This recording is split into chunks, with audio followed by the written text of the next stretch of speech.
entertainment purpose only. It doesn't mean to hurt any.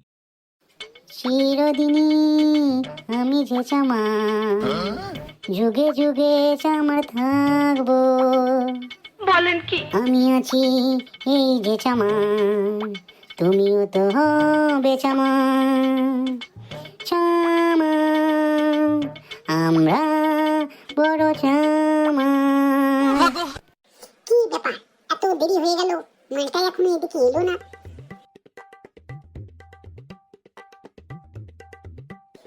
চলে আসছে। কি গো ডার্লিং, তোমার আজকে এত দেরি হলো কেন? তার আগে বলো, তোমার ফোন লাগছে না কেন? সবসময় সুইচ অফ বলছে। লল আমার ফোনে রিচার্জ শেষ হয়ে গেছে ডার্লিং। তুমি টানছো কেন? তা রিচার্জ শেষ হয়ে গেছে, রিচার্জ করিয়ে নেবে। আম্মানি কাকু ফোনে রিচার্জ বাড়িয়ে দিচ্ছে, অত টাকা আমার কাছে। বেশ তুমি কেন না, আমি দেখছি কি করা যায়। জানো ডার্লিং, ফোনে পয়সা নেই বলে কাল থেকে তোমার সাথে একটাও কথা বলতে পারিনি। আমার পেটে সব পাতা চলে আছে, পেটটা একবারে ফুলে ঢাক হয়ে আছে। আমারও তো সেই একই ব্যাপার, তোমার সাথে একদিন কথা বলিনি, কত কথা পেটে জমে আছে। তুমি খেয়েছো বাবু, তুমি ঘুমাও বাবু, শোনা মানা, চুনমুনু সব কথা পেটে জমে আছে। কালকে রাতে তোমাকে একটা কথাও বলতে পারিনি। কাকু যদি রিচার্জ বাড়িয়ে দেয় তাহলে আমাদের কি হবে গো? আমাদের পেটের কথা কিভাবে খালি হবে গো? না এর একটা সলিউশন বের করতেই হবে। অত কথা পেটের মধ্যে জমিয়ে রাখা ভালো নয়, গ্যাস অম্বল হবে। বলেন কি? হবে কি বলছো ডার্লিং? কালকে রিচার্জ শেষ হয়ে যাওয়ার পর থেকে চিন্তায় আমার সারা রাত ঘুম হয়নি। What? আর পেটের কথা জমে গ্যাস হয়ে গেছিল, তাই সারা রাত আমি হেগেছি, শুধু বাথরুম গিয়েছি আর পুচপুচ করে হেগেছি। দেখো ডার্লিং, দেখো আমার ফোনটা একবারে পুরো লাল হয়ে গেছে। তাই তো দেখছি গো, একবারে লাল হয়ে গেছে। আম্বানি কাকু তোমাকে এইভাবে মেরে দিল? আরে আম্বানি কাকু মারবে কেন? আমার ধুয়ে একবারে লাল হয়ে গেছে।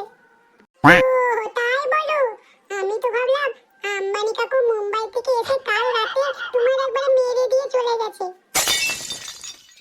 শুধু আমার নয়, যত জিও গ্রাহক আছে সবারই মেরে লাল করে দিয়েছে। তা নয় সবই বুঝলাম, কিন্তু কিভাবে রিচার্জ করব সেটা তো ভেবে বের করো। তাই তো আমার মাথায় তো এখন কিচ্ছু আসছে না।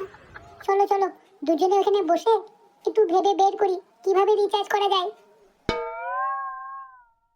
চোখের তারায় কি জাদু, মুখের হাসি কি মধু, এমন আগুন কই গো সোনা, তুমি রিচার্জ করার কোনো পথ বের করতে পারলে?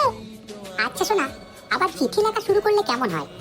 চিঠি তো একদিন পর আসবে, কথাগুলো সব বাসি হয়ে যাবে। এটাও ঠিক, টাটকা কথাগুলো না ঠিক পাওয়া যাবে না। তাছাড়া চিঠিতে লাইভ কিস করবে কি করে? বলেন কি? এই সমস্যাটাও তো আছে। তাছাড়া আমার সবকিছু না দেখলে তোমার তো ঘুমই আসে না। তোমারও তো আমার না দেখলে ঘুম আসে না। দুষ্টু কোথাকার। তারপরে বলো সেই ভিডিও কলে এগুলো কি আর চিঠিতে হবে? কিন্তু রিচার্জ বেড়ে গেলে দুটো ফোনে রিচার্জ করবে কি করে? তাকালে না আম্বানি কাকু আমাদের মতো প্রেমিকার মুখ তুলে একবারও তাকালে না। শুধু নিজের ছেলের বিয়ের পয়সা তুলতেই ব্যস্ত হলে আমাদের মতো লাখো প্রেমিকার মুখের দিকে একবারও তাকালে না। বেশ এবার কাঁদন থামাও, রিচার্জ কি করে করবে সেইটা ভাবো। আচ্ছা ডার্লিং, একটা কিডনির কত দাম হতে পারে বলো তো? বলেন কি? 10-15 লাখ টাকা হবে বই কি। What? বুঝলে ডার্লিং, আমি ভাবছি একটা কিডনি বেচে দেব। আমার ফোনে রিচার্জটাও বেশ কয়েকবার করা যাবে, আর আম্বানি কাকু ওর ছেলের বিয়েতে যে খরচাটা করেছিল সেটাও তার উঠে যাবে। তুমি কিডনি বেচে জিও রিচার্জ করবে? কিডনি ছাড়া আমি বাঁচতে পারবো ডার্লিং, কিন্তু তোমার সাথে কথা না বলে আমি এক সেকেন্ডও বাঁচতে পারবো না। বন্ধুরা, মোবাইলে রিচার্জ বাড়লে আমাদের মতো কোন প্রেমিকার অসুবিধা হবে তারা অবশ্যই আমাকে কমেন্ট করে জানাবে।